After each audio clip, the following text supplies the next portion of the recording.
एक पर्वत के समीप बिल में मंदविश नामक एक बूढ़ा सांप रहता था। अपनी जवानी में वह बड़ा रोबीला सांप था। जब वह लहराकर चलता तो बिजली सी कौन जाती थी, पर बुढ़ापा तो बड़े बूढ़ों का तेज हर लेता है। बुढ़ापे की मार से मंदविश का शरीर कमज़ोर पड़ गया था।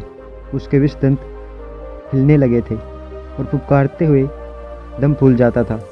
जो चूहे उसके साए से भी दूर भागते थे, वे अब उसके शरीर को फांदकर उसे चढ़ाते हुए निकल जाते। पेट भरने के लिए चूहों के भी ताले पड़ गए थे। मंदविश इसी उधेड़बुन में लगा रहता कि किस प्रकार आराम से भोजन का स्थायी प्रबंध किया जाए।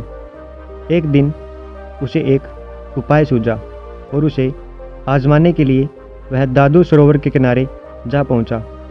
दादू सरोवर में मेंढकों की भरमार थी, वहाँ उन्हीं का राज था। मंदविश वहाँ इधर उधर घूमने लगा। तभी उसे एक पत्थर पर मेंढकों का राजा बैठा नजर आया। मंदविश ने उसे नमस्कार किया। महाराज की जय हो। मेंढक राज चौंका।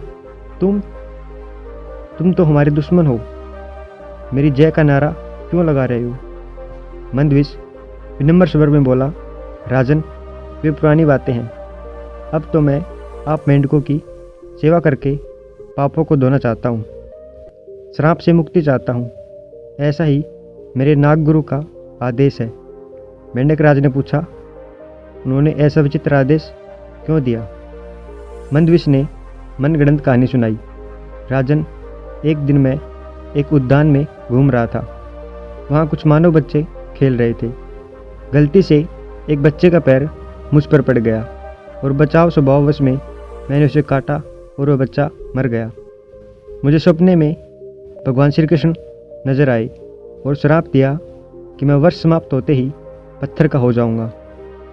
मेरे गुरुदेव ने कहा है कि बालक की मृत्यु का कारण बन मैंने कृष्ण जी को रुष्ट कर दिया है, क्योंकि बालक कृष्ण का ही स्वरूप होते हैं। बहुत गिड़गिड़ाने पर गुरुजी ने श्राप मुक्ति का उपाय बताया। उपाय यह है कि मैं वर्ष के अंत तक मेंढकों को अपनी पीठ पर बैठाकर सैर कराऊं। मंदविश की बात सुनकर मेंढक राज चकित हो गए। सांप की पीठ पर सवारी करने का आज तक किस मेंढक को श्रेय प्राप्त हुआ? उसने सोचा कि यह तो एक अनोखा काम होगा। मेंढक राज सरोवर में कूद गया और सारे मेंढकों को इकट्ठा कर मंदविश की बात सुनाई। सभी मेंढक भौंचक के रह गए। एक बूढ़ा मेंढक बोला, मेंढक एक सर्प की सवारी करे, यह एक अद्भुत बात होगी। हम लोग संसार में सबसे श्रेष्ठ मेंढक बन जाएंगे।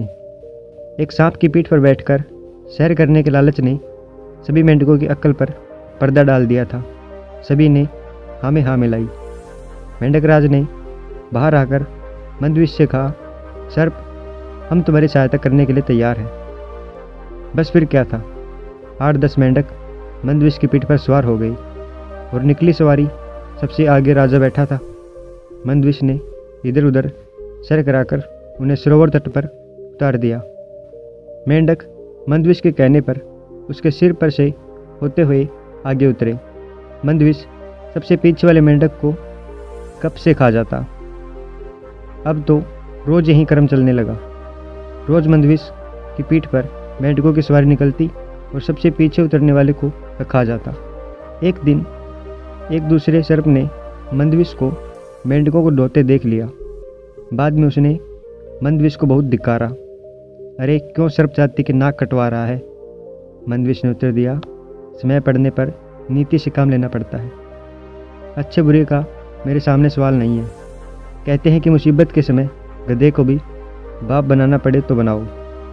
मंदविश के दिन मज़े से कटने लगे। मैं पीछे वाले मेंढक को इस सफाई से कहा जाता कि किसी को पता नहीं लगता। मेंढक अपनी गिनती करना तो जानते नहीं थे, जो गिनती द्वारा माजरा समझ लेते।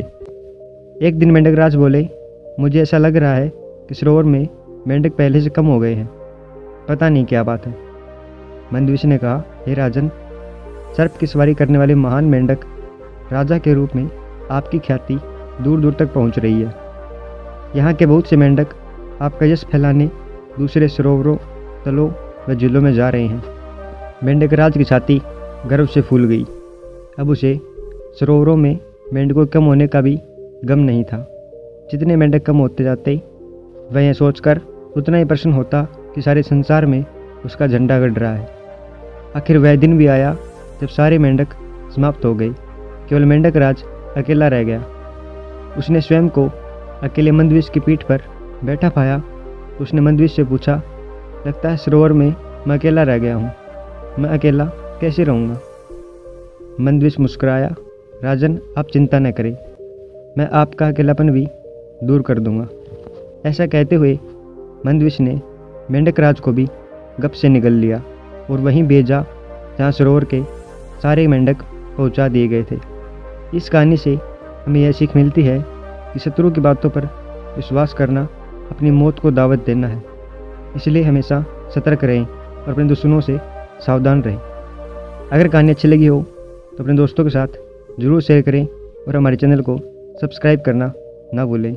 सदैव प्रसन्न रहिए, जो प्राप्त है पर्याप्त है, जिसका मन मस्त है उसके पास समस्त है। धन्यवाद।